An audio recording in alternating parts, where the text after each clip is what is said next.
La star américaine du rap, déjà cible de critiques depuis qu'il a apporté un soutien appuyé à Donald Trump, a qualifié l'esclavage de « choix ».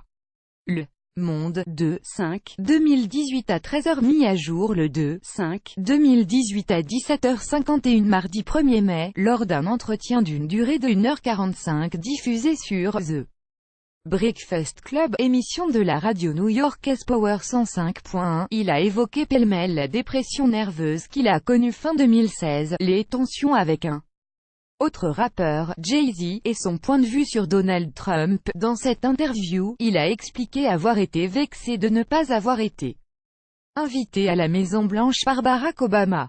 Le président démocrate, originaire de Chicago comme Kanye West, l'avait traité d'abruti en 2009 pour sa conduite au MTV Video Music Awards, lorsque le rappeur avait interrompu la cérémonie pour proclamer que Taylor Swift ne méritait pas sa récompense. Il ne m'a jamais appelé pour s'excuser, s'est-il plaint. Kanye West a aussi évoqué les futurs billets de banque à l'effigie d'Harriet Tubman, figure de la lutte contre l'esclavage, déclarant « Quand j'ai vu Harriet Tubman sur le billet de 20 $, c'est là que j'ai voulu utiliser le Bitcoin. C'est comme tous les films d'esclaves. Pourquoi tu dois continuer à nous rappeler l'esclavage? Pourquoi ne mettez-vous pas Michael Jordan sur le billet de 20 $? Polémique sur l'esclavage après la diffusion de cet entretien, le rappeur s'est expliqué sur TMZ, site spécialisé dans les célébrités, déclarant « On entend parler de l'esclavage qui a duré 400 ans. Pendant 400 ans, ça ressemble à un choix », a-t-il déclaré, ajoutant « Nous sommes dans une prison mentale.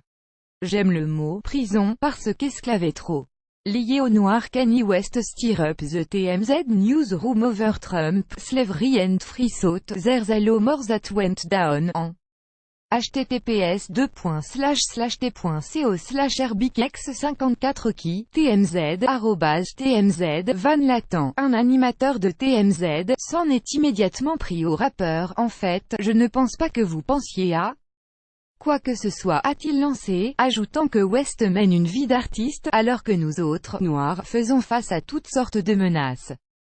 La marginalisation que nous subissons découle de ces 400 années d'esclavage dont vous dites qu'elle est un choix de notre peuple. Les propos de Kanye West ont immédiatement suscité l'indignation sur les réseaux sociaux. Simone Desanders, chroniqueuse politique sur la chaîne de télévision CNN, a mené la charge. Sur Twitter, Kanye est la caricature dangereuse d'un noir, libre penseur, en Amérique. Franchement, je suis dégoûté et j'en ai marre. Enfin, je ne peux pas croire que je doive le dire, l'esclavage était loin d'être un choix. La NAACP, une association de défense des droits civiques, a aussi réagi sur Twitter. Il y a beaucoup de fausses informations qui ont été sorties et nous sommes disposés à apporter l'éclairage nécessaire. Le peuple noir a combattu l'esclavage dès le moment où il a mis pied sur ce continent. Kanye West a tenté de se justifier sur Twitter. Bien sûr, je sais que les esclaves n'ont pas été enchaînés et embarqués sur des bateaux de leur propre chef. Je voulais dire que le fait d'être resté dans cet état alors que nous étions plus nombreux signifie que nous étions mentalement esclaves. Trump, hospitalisation, opioïdes. Kanye West est par ailleurs revenu sur le soutien exprimé la semaine dernière à Donald Trump, qui avait suscité l'incompréhension de nombre de ses fans. Prié de dire ce qu'il admirait chez le président américain, le rappeur a cité « la capacité à faire ce que personne ne pensait qu'on pouvait faire, à faire l'impossible ». L'auteur de la chanson Jesus Walks est également revenu sur son hospitalisation de 2016, intervenue après une série d'annulations de concerts et des diatribes politiques. J'étais sous l'emprise de la drogue. 2 jours avant d'être admis à l'hôpital, je prenais des opioïdes, j'avais une dépendance aux opioïdes.